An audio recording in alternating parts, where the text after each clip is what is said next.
Hello guys, स्वागत है आप सबका अपने इस यूट्यूब परिवार में।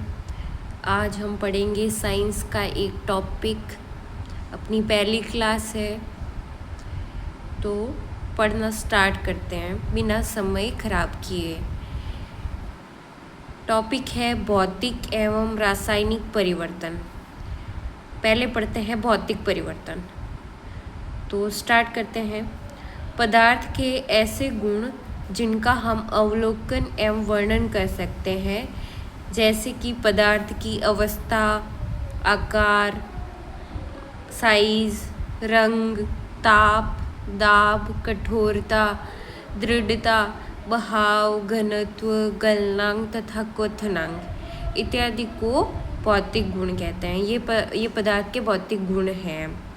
वह परिवर्तन जिसमें किसी पदार्थ के केवल भौतिक गुणों में परिवर्तन हो जाता है, परंतु उसके रासायनिक गुणों में परिवर्तन नहीं होता है, तो वो भौतिक परिवर्तन कहलाता है। ठीक है। और भौतिक परिवर्तन है जो उत्क्रमणीय होता है, अर्थात परिवर्तन हटाने पर पुनः वो वापस पहले वाली अवस्था में आ जाता है, मतलब ये अस्थायी होता है। इसमें नए पदार्थ का निर्माण नहीं होता है, नए पदार्थ नहीं बनते हैं। और रासायनिक परिवर्तन में जो अपन देखेंगे नए पदार्थ बन जाते हैं। पदार्थ की अवस्था का अंतर रूपांतरण एक भौतिक परिवर्तन है, क्योंकि ये परिवर्तन पदार्थों के संगठन में बिना परिवर्तन किए होते हैं और उनकी रासायनिक प्रकृति में कोई परिवर्तन नहीं होता है। रासायनिक प्रकृति में ना कोई परिवर्तन नहीं होता है, ओनली भौतिक ये जो चीज़ें अपन ने ऊपर देखी है, रंग, ताप, दाब, कठोरता, भाव, घनत्व, आकार, अवस्था, इनमें ही चेंज होता है। अब इसके एग्जाम्पल देखते हैं, जैसे कि जमना, संगलन, वाष्पीकरण, संघनन, ऊर्ध्वपातन, निक्षेपण, ये सब हैं जो अपने भौतिक परिवर्तन में आते हैं।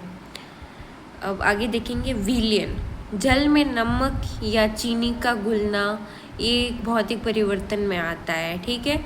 विलयन जैसे पिघलना, बर्फ का पिघलना, घी का पिघलना, सोने का पिघलना, मोम का पिघलना, ये सभी भौतिक परिवर्तन में आते हैं। काटना, अब जैसे लकड़ी और पेड़ को काट दिया तो वो लकड़ी रहेगी, कुछ और मतलब नहीं बन जाएगा।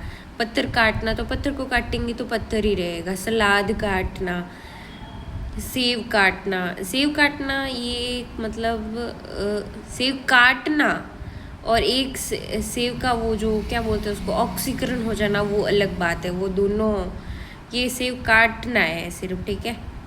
पीटना, लोहे या एल्यूमिनियम को पीटकर उसका पतला पत्र बनाना। कागज को फाड़ना। टूटना, कांच का शीशा टूटना। गरम करना, ब्लेड को ज्वाला पर गरम करना। उसका रंग परिवर्तन मतलब कि उसका सिर्फ तापमान चेंज होता है। दाबना या पीसना, गेहूं के दानों को पीसकर उसका छोटा आकार में बदल देना। लोहे का चुंबक बनना। नौसादर NH4Cl, कपूर, ये फॉर्मूला आप याद रखना, NH4Cl, कपूर, आयोडीन, शुष्क बर्फ आदि का ऊर्ध्वपातन अपन ने देखा था। ऊर्ध्वपातन है जो भौतिक परिवर्तन में आएगा। बल्ब का जलना, यानी मतलब बल्ब में जो प्रकाशित होना, ये भौतिक परिवर्तन में आएगा। अब है क्रिस्टलीकरण। किसी पदार्थ के विलयन से उसके शुद्ध तथा बड़े आकार के क्रिस्टल प्राप्त करने की प्रक्रिया क्रिस्टलीकरण कहलाती है। इस प्रक्रिया में नया पदार्थ नहीं बनता है, अपितु उसी पदार्थ के क्रिस्टल बनते हैं। उसी पदार्थ, यह आया ना, उसी पदार्थ, मतलब इसमें कुछ चेंज नहीं होता है, वो पदार्थ सेम रहता है, तो उसी के क्रिस्टल बनते हैं। अतः क्रिस्टलीकरण भौतिक परिवर्तन का एक उदाहरण है। ओके गाइस, अब रासायनिक परिवर्तन अपन अगली क्लास में पढ़ेंगे। Thank you for watching.